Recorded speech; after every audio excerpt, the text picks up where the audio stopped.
Speaker, they think political games here is more important than managing the implications of the war in the Middle East, which will affect every single one of their constituents. What unfolded in this PMQs wasn't just political theatre, it was a direct confrontation over numbers the government seemed reluctant to own. A welfare bill climbing faster than expected, questions left hanging, and a Prime Minister choosing his words very carefully. The fact is the Prime Minister was reduced to whipping his MPs to save him and pleading with a tax dodger to rejoin his cabinet. How much longer do we all have to put up with his sham? But here's where it gets interesting. The attack didn't just land on policy, it went straight for competence, control, and credibility. And when the conversation shifts from economics to national security, you know the stakes have changed. It's the end of this session, and what a contrast with the beginning, Mr. Speaker. Back in July 2024, those benches were full of sycophantic questions from adoring new MPs. Yesterday, the Prime Minister was reduced to begging those same MPs to save his own skin. Mr. Speaker, he's broken his promise to grow the economy. The only thing that's grown is the welfare bill. The only thing that's grown is the welfare bill. So can the Prime Minister tell us, how many more people are out of work and claiming universal credit since he took office? Prime Minister. Mr. Speaker, she talks about what we've done in terms of raising people out of work. We have the youth guarantee that we've put in place for young people. We've raised the national minimum wage thanks to our Chancellor. We've helped young people into work by cutting NHS waiting lists thanks to the work of the Health Secretary. We've put more police on the streets thanks to the work of the Home Secretary. And we've cut energy bills for young people thanks to the work of the Energy. I am very proud of what this Labour government has delivered in the first session of this Parliament. Mr. Speaker, the Prime Minister doesn't want to say how many more people, in fact, are out of work and claiming universal credit since he took office. Perhaps he doesn't know. So let me tell him. The number is 1.5 million people. That is the entire population of Leeds, Cardiff and Edinburgh put together. Hard-working people are being taxed more and more to pay for a ballooning benefits bill. So can the Prime Minister tell us why, on his watch, for the first time ever, we are now spending more on welfare than we earn in income tax? Prime Minister. Mr. Speaker, the welfare system she complains of is the one they put in place, Mr. Speaker. And, Mr. Speaker, we are reforming it to improve it. And what did they do when we put that forward? They voted to keep the same broken welfare system. Mr. Speaker, that answer was as honest as his reason for sacking Ollie Robbins. Perhaps he'd like to apologise for that right now. Let me tell him why we're spending more on welfare than we're earning in tax. It's because of him and his terrible policies. This is all under him. We are spending so much on welfare, we cannot afford to defend the country. And if he won't listen to me, Mr. Speaker, perhaps he'll listen to the former Labour Defence Secretary, Lord Robertson, who is saying, and I quote, "We cannot defend Britain with an ever-expanding welfare budget." I agree with Lord Robertson. Why doesn't he?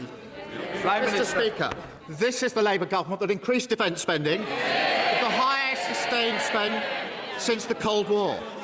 What did they do, Mr. Speaker? When they came into power, defence spending was 2.5%, and when they left power, it was 2.3%. And even their own Secretary of State admitted they hollowed out our armed forces, so we'll take no lectures from them on defence. Mr. Speaker, talking about more defence spending is not the same as giving more money for defence. He has been in office for nearly 2 years, Mr. Speaker.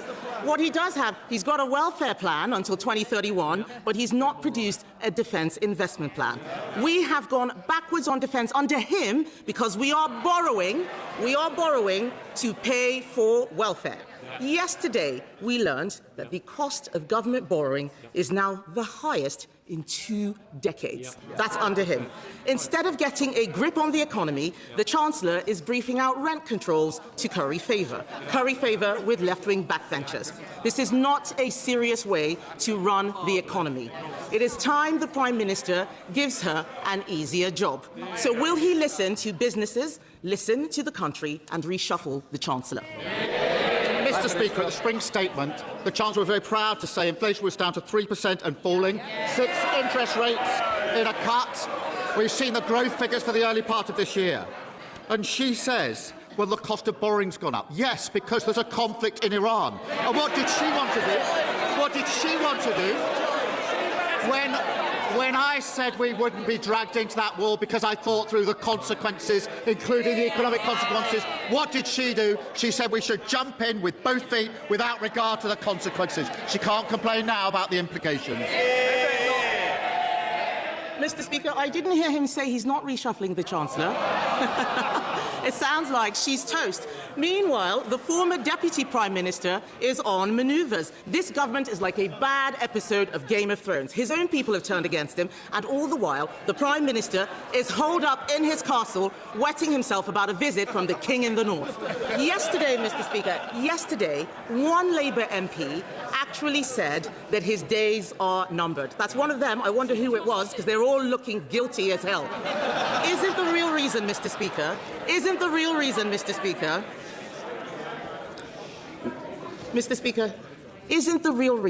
the Prime Minister can't cut welfare that he squandered all his political capital saving his own skin? Mr. Speaker, she talks about political games. That's what she was doing yesterday.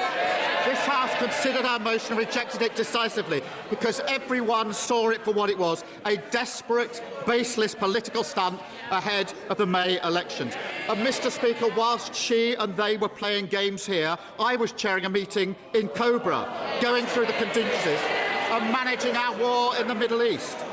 Mr. Speaker, they think political games here is more important than managing the implications of the war in the Middle East, which will affect every single one of their constituents. And none of them ask any questions about it. None of them want to debate it. They just want to debate silly political stunts. Because, Mr. Speaker, even though we didn't join the war, no thanks to her, my duty is to protect the British public from the consequences, and nothing is going to distract me from what matters to the British public.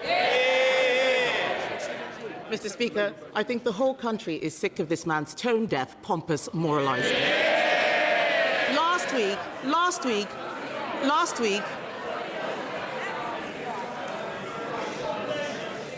Last week, we all saw him punch the Speaker's chair. This is not a man who is in control. Since the last King's speech, it's been one disaster after another. Cronyism, jobs for friends of convicted paedophiles, peerages for other friends of convicted paedophiles, broken promises on taxes, U-turn after U-turn after U-turn. He's lost a Deputy Prime Minister, 2 Chiefs of Staff, 2 Cabinet Secretaries, the support of his backbenchers and all his credibility. Yes. They can jeer, Mr. Speaker, they can jeer as much as they like. They're going to have to go to their constituencies and explain to all those people why they did what they did last night. The fact is the Prime Minister was reduced to whipping his MPs to save him and pleading with a tax dodger to rejoin his cabinet. How much longer do we all have to put up with his shambles? Mr. Speaker, I changed my party and I won a general election. She's changed her party, Mr. Speaker, because when I became leader of my party, their party was 3 times the size it is now. She's changed it. It's now even smaller than when she started at leader, because half of them are up there. And, Mr. Speaker, the stunt they played yesterday because they don't like what we're delivering. More rights at work, more security for renters, lifting 500,000 children out of poverty. That's our mandate, that's our mission, and nothing's going to hold us back. If you value analysis that cuts through the rhetoric, leave a like. It genuinely helps this content reach the right audience. Subscribe for more breakdowns like this, and share it with someone who wants to understand what's really happening beneath these exchanges.